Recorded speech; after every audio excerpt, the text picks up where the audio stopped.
Pernahkah Anda merasa sudah bekerja sangat keras? Pasti banyak yang pernah merasakan ini ya. Iya kan? Hmm? Anda datang paling pagi, Hmm? terus pulang paling malam. Selalu kasih hasil yang paling maksimal. Bahkan mungkin sering menutupi kekurangan rekan satu tim Anda loh. Nah iya, bener banget. Tapi, saat momen pengumuman promosi tiba, posisi manajer yang Anda idam-idamkan, itu justru jatuh ke rekan kerja yang rasanya kerjanya biasa-biasa saja. Yang mungkin sering pulang tenggo gitu kan. Persis. Terus Anda mungkin duduk di meja, menatap layar komputer dengan perasaan marah campur bingung.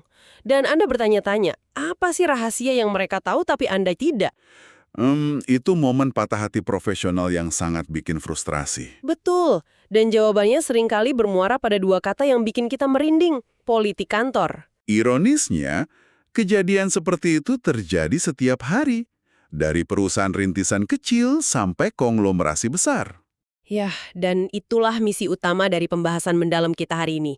Kita akan membedah tuntas sumber materi dari buku Panduan Lengkap Politik Kantor, karya analisa Hafidz NDP. Buku ini sangat relevan, karena banyak orang itu naif, berasumsi kalau organisasi adalah sistem meritokrasi murni. Maksudnya, kalau kerja keras, pasti otomatis dapat penghargaan gitu ya? Betul, padahal realitas di lapangan jauh lebih kompleks dari sekedar angka pencapaian kinerja. Nah, makanya hari ini fokus kita sangat spesifik. Kita akan bongkar teori di balik kenapa politik kantor itu ada.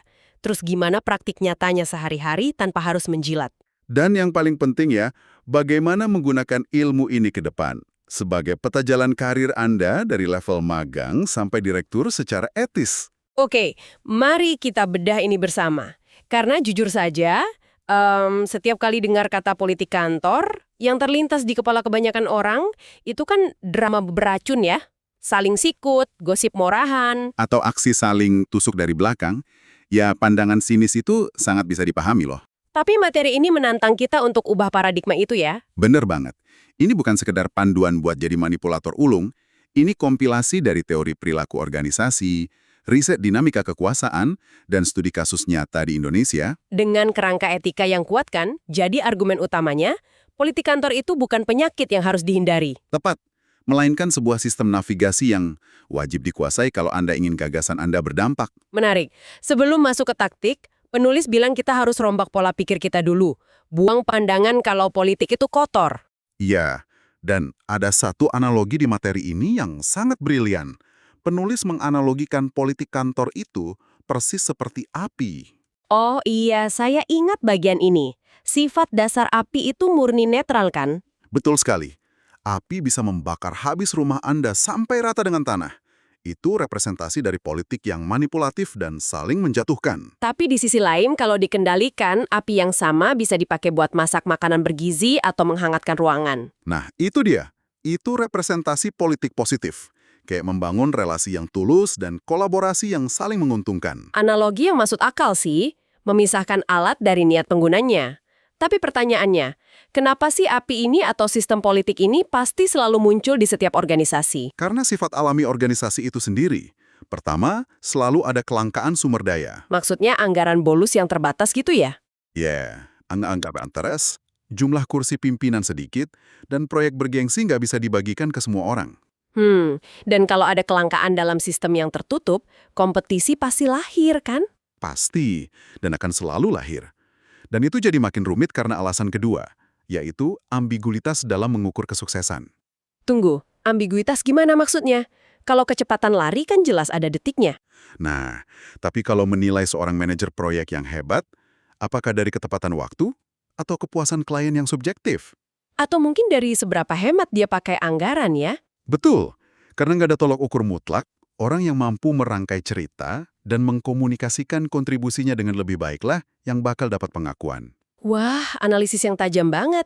Dan kondisi kelangkaan serta ambiguitas itu memicu munculnya jurang pemisah ya, antara struktur formal dan informal. Tepat sekali. Struktur formal itu ya bagan organisasi yang dicetak rapi dan dibagikan waktu orientasi karyawan. yang nunjukin siapa lapor ke siapa secara resmi kan? Iya, tapi struktur informal itu tentang siapa yang sebenarnya memegang kendali atas informasi dan keputusan penting. Coba luruskan pemahaman saya di sini ya. Kalau struktur formal atau bagan itu ibarat foto wajah perusahaan yang mulus dan tertata rapi. Terus? Apakah struktur informal itu ibarat hasil foto röntgennya? Maksud saya, foto röntgen yang nunjukin di mana letak tulang punggung aslinya atau otot kuat yang nggak kelihatan dari luar. Oh, wow. Analogi röntgen Anda itu akurat luar biasa loh. Orang yang cuma pegangan pada foto wajah sering terjebak macetnya birokrasi. Iya kan? Kirim email ke sana, kemari, tapi nggak ada yang bergerak. Bener banget.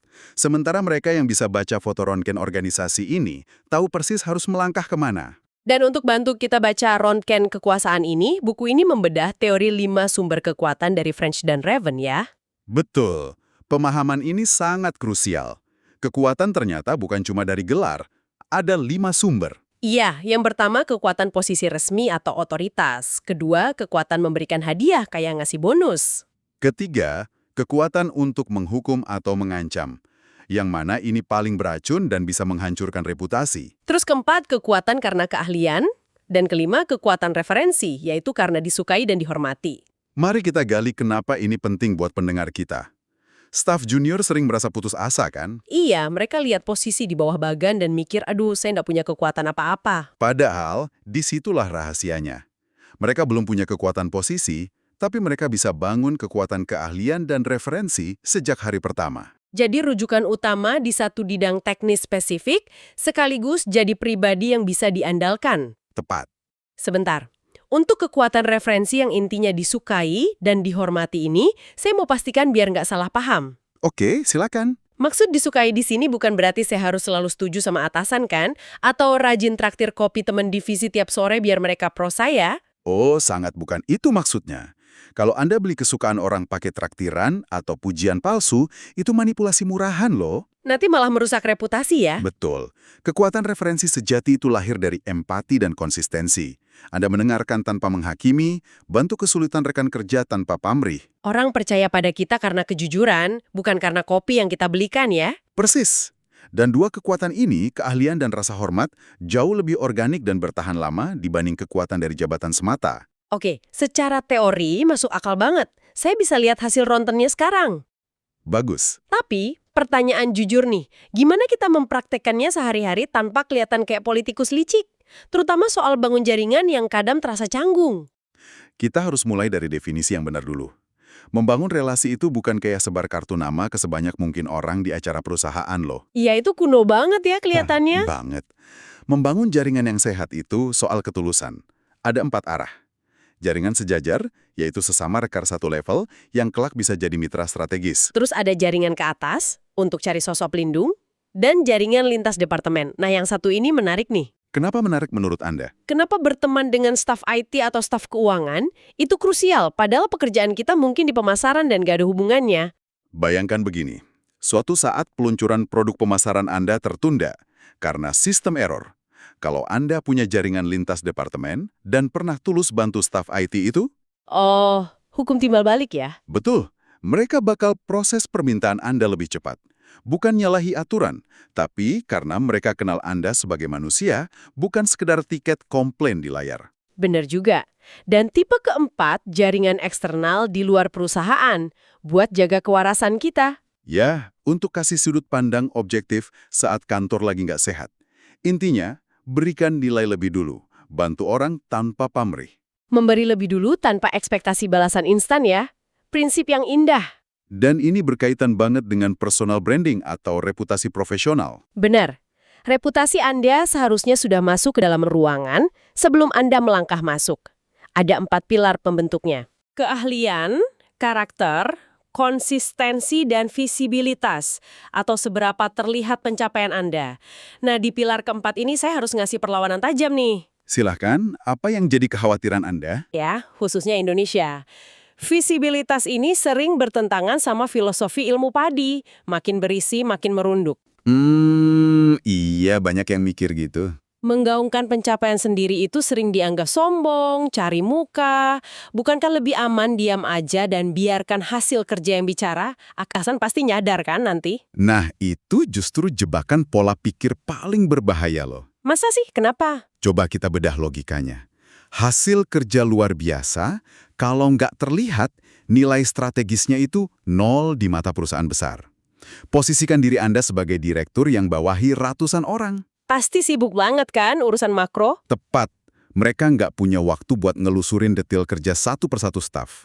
Jadi maksudnya mereka bukan nggak peduli, tapi memang nggak tahu kalau kita ada dan berprestasi. Benar banget.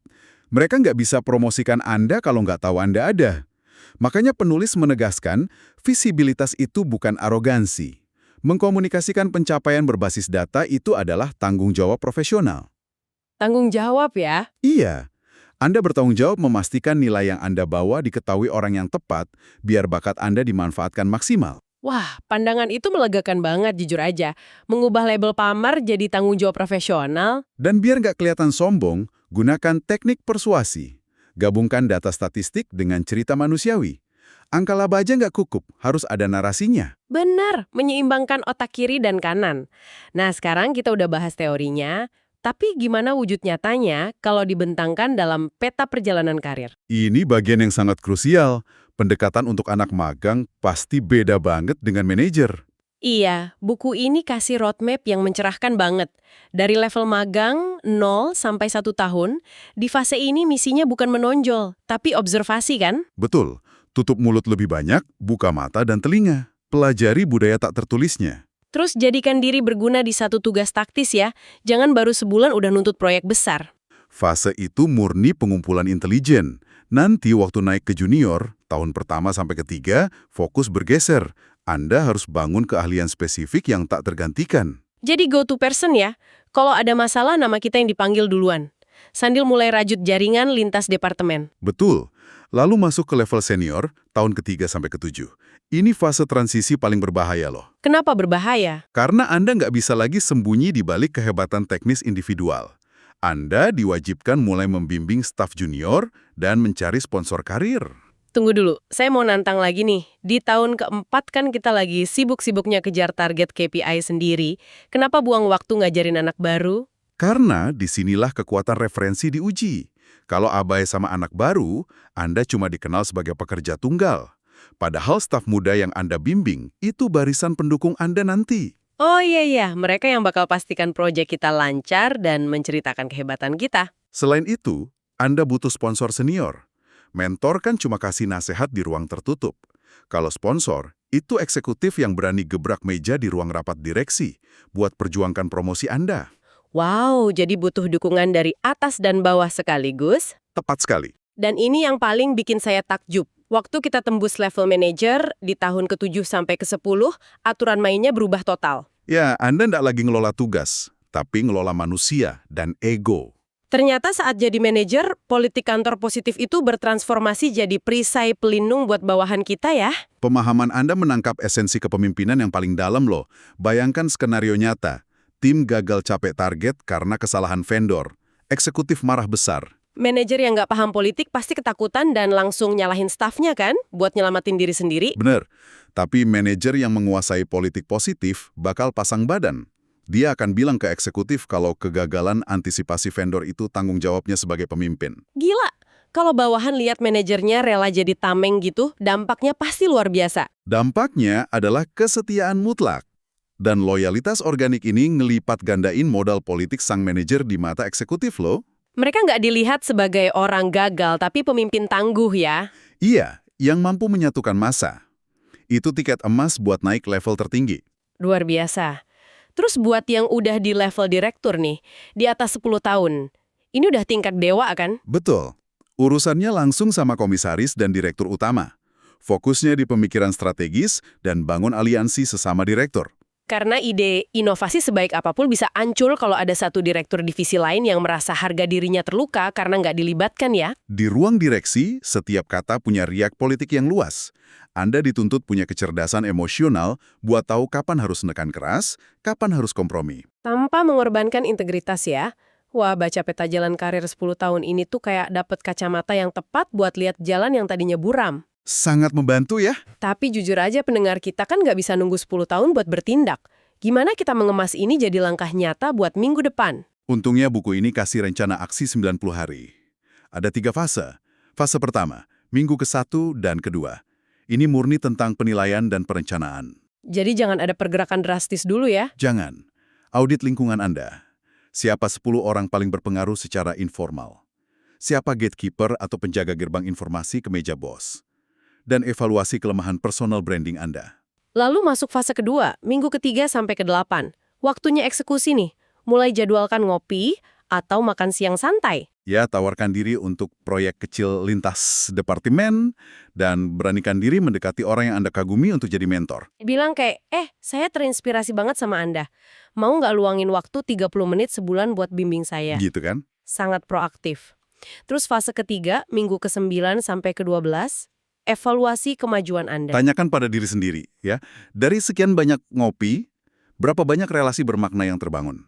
Biar nggak terjebak kesibukan palsu. Betul sekali. Jadi pertanyaannya sekarang, buat pendengar yang selama ini selalu sinis dan hindari politik kantor, kalau mereka mau mulai besok pagi, waktu sampai kantor, apa satu hal paling sederhana yang bisa dilakukan tanpa merasa canggung? Nasihat paling gampang buat besok pagi? Tingkatkan kepekaan observasi Anda. Nggak perlu berinteraksi kalau belum siap. Oh, cuma namatin aja. Gitu. Iya, perhatikan waktu rapat mingguan. Saat pemimpin hadapi krisis darurat, perhatikan kemana arah matanya otomatis mencari jawaban. Ke wakil resminya atau justru ke staf teknis pendiam di sudut ruangan? Nah, itu. Di titik itu, Anda sedang baca ronsen organisasi, menemukan kekuatan keahlian yang nyata. Itu gratis dan nggak ngancam siapa-siapa. Sederhana banget, tapi dampaknya luar biasa loh. Jadi kalau kita tarik benang merahnya dari sesi kita hari ini, menavigasi politik kantor itu adalah lari maraton, bukan sprint. Bermenitlah dengan cerdas, andalkan keahlian sejati, dan bantu orang tanpa pamrih. Kemenangan kecil dari menjatuhkan rekan kerja nggak akan sebanding sama hancurnya reputasi jangka panjang. Keputusan sekarang ada di tangan Anda. Terus meratapi nasib jadi korban, atau ambil alih kendali karir Anda. Dan ingat, memperjuangkan hasil kerja Anda biar terlihat, itu bukan kesombongan, tapi komitmen kasih kontribusi terbaik buat perusahaan. Sangat mencerahkan.